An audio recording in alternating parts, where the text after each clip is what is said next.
SMK Telkom Pekanbaru beralamatkan di Jalan Melati, Jalan SMK nomor 5, Panam, Kota Pekanbaru. SMK Telkom Pekanbaru memiliki 8 program studi keahlian, yaitu Teknik Jaringan Akses, Teknik Komputer dan Jaringan, Teknik Elektronika Industri, Teknik Kendaraan Ringan, Teknik Sepeda Motor, Akuntansi, Administrasi Perkantoran, Akomodasi Perhotelan. Bangunan SMK Telkom Pekanbaru terdiri dari 4 lantai dengan memiliki parkir yang luas. SMK Telkom Pekanbaru memiliki keunggulan memiliki masjid sebagai sarana pembelajaran agama dan upaya peningkatan keimanan serta ketakwaan siswa kepada Allah. Memiliki sarana olahraga yang memadai seperti lapangan futsal, basket, dan voli. Kerjasama SMK Telkom Pekanbaru dalam pendidikan sistem ganda bekerja sama dengan PT Telkom, PT RAPP, PT Indah Kiat, PT Hexindo Adi Perkasa, PT Siva Utama Perhotelan yang ada di Riau dan kantor instansi pemerintah serta swasta lainnya.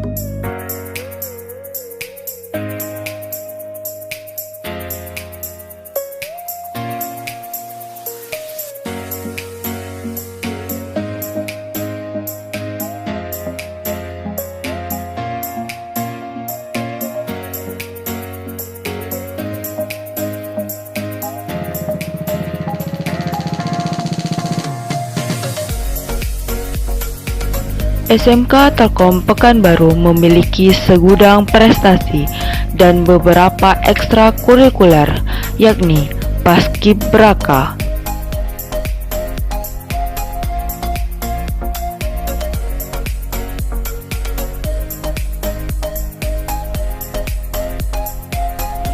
Ekskul Pramuka,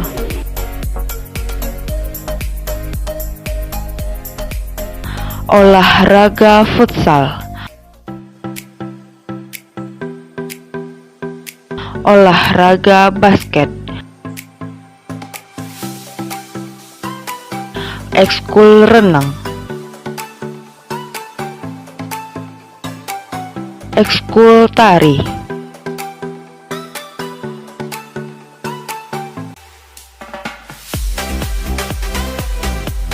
Telkom Idol,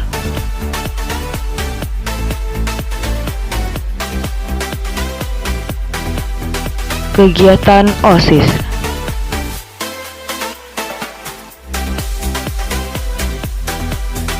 dan kegiatan keagamaan.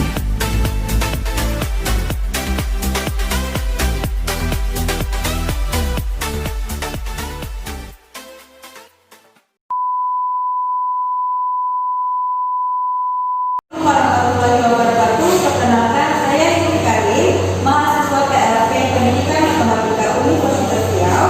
Baik, kali ini kita akan membahas tentang ukuran penyebaran data. Ukuran penyebaran data itu ada 6, yaitu jangkauan atau range, simpangan rata-rata, variansi atau ragam, simpangan baku, angka baku, dan koefisien variasi.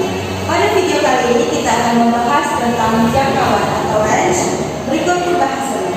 Baik anak-anak semuanya, kita kembali lagi dengan pembahasan ukuran penyebaran data. Ukuran penyebaran data itu apa sih gitu kan?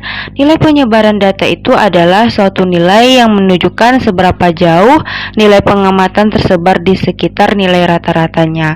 Lalu kenapa sih kita harus mempelajari tentang ukuran penyebaran data? Penyebaran data itu penting dikarenakan dengan menghitung ukuran penyebaran data akan diperoleh informasi tambahan tentang penyimpangan yang terjadi pada suatu distribusi. Lalu seperti yang dijelaskan sebelumnya, Ukuran penyebaran data itu ada 6 bagian. Yang pertama yaitu jangkauan atau range, simpangan rata-rata, variansi atau ragam, simpangan baku atau deviasi standar, angka baku, koefisien variansi. Lalu, apa sih maksud dari atau pengertian dari masing-masing bagian tersebut? Yang pertama kita akan memasuki pengertian bagian yang pertama yaitu jangkauan atau range. Jangkauan atau range adalah selisih antara data dengan nilai yang terbesar dengan data dengan nilai yang terkecil. Lalu, apa itu simpangan rata-rata? Simpangan rata-rata adalah rata-rata jarak antara nilai-nilai data menuju rata-ratanya. Lalu, apa sih itu variansi atau ragam? Variansi atau ragam suatu peubah acak adalah ukuran seberapa jauh sebuah kumpulan bilangan tersebar. Lalu, apa itu simpangan baku atau deviasi standar? Simpangan baku adalah akar kuadrat dari varians. Selanjutnya itu angka baku. Angka baku adalah nilai yang menyatakan perbandingan antara selisih suatu nilai data dengan rata-rata nilai dan simpangan bakunya. Dan yang terakhir itu adalah koefisien variansi. Koefisien simpangan baku dan rata-rata nilai suatu data yang dinyatakan dalam persentase. Pada video kali ini kita terkhusus akan membahas tentang jangkauan atau range. Ukuran penyebaran data yang paling sederhana itu adalah jangkauan. Jika sekumpulan data sudah terurut dari yang terkecil sampai yang terbesar, maka jangkauan atau range dari data tersebut adalah selisih data terbesar atau bisa dilambangkan dengan X max, X maksimal dengan data yang terkecil, yaitu bisa dilambangkan dengan X minimal atau X min. Jangkauan bisa dibagi menjadi dua, yaitu jangkauan untuk data tunggal dan jangkauan untuk data kelompok. Range dirumuskan sebagai berikut. Range jadi kita lambangkan hanya R, itu adalah data terbesar dikurang data terkecil, atau sama dengan X max dikurang X min. Lalu untuk data yang disajikan dalam bentuk tabel distribusi frekuensi, range dirumuskan sebagai berikut. R sama dengan tepi atas kelas terakhir dikurang tepi bawah kelas pertama. Begitu. Selanjutnya kita lihat pada contoh agar lebih dimengerti lagi, yaitu tentukan range dari data 30, 20, 40, 35, 10, 55, 70, 20, 60. Lalu bagaimanakah penyelesaiannya? Data tersebut masih belum diurutkan dari data terkecil sampai data terbesar, sehingga harus kita urutkan terlebih dahulu. Kita urutkan terlebih dahulu ya. Data terkecilnya itu kita lihat ada 10. 10 lalu setelah 10 itu ada 20. 20-nya ada 2, berarti 10, 20, 20. Setelah 20 itu 30. Setelah 30, 35. Lalu kita lihat lagi, setelahnya itu ada 40, lalu 55, 60, dan 70.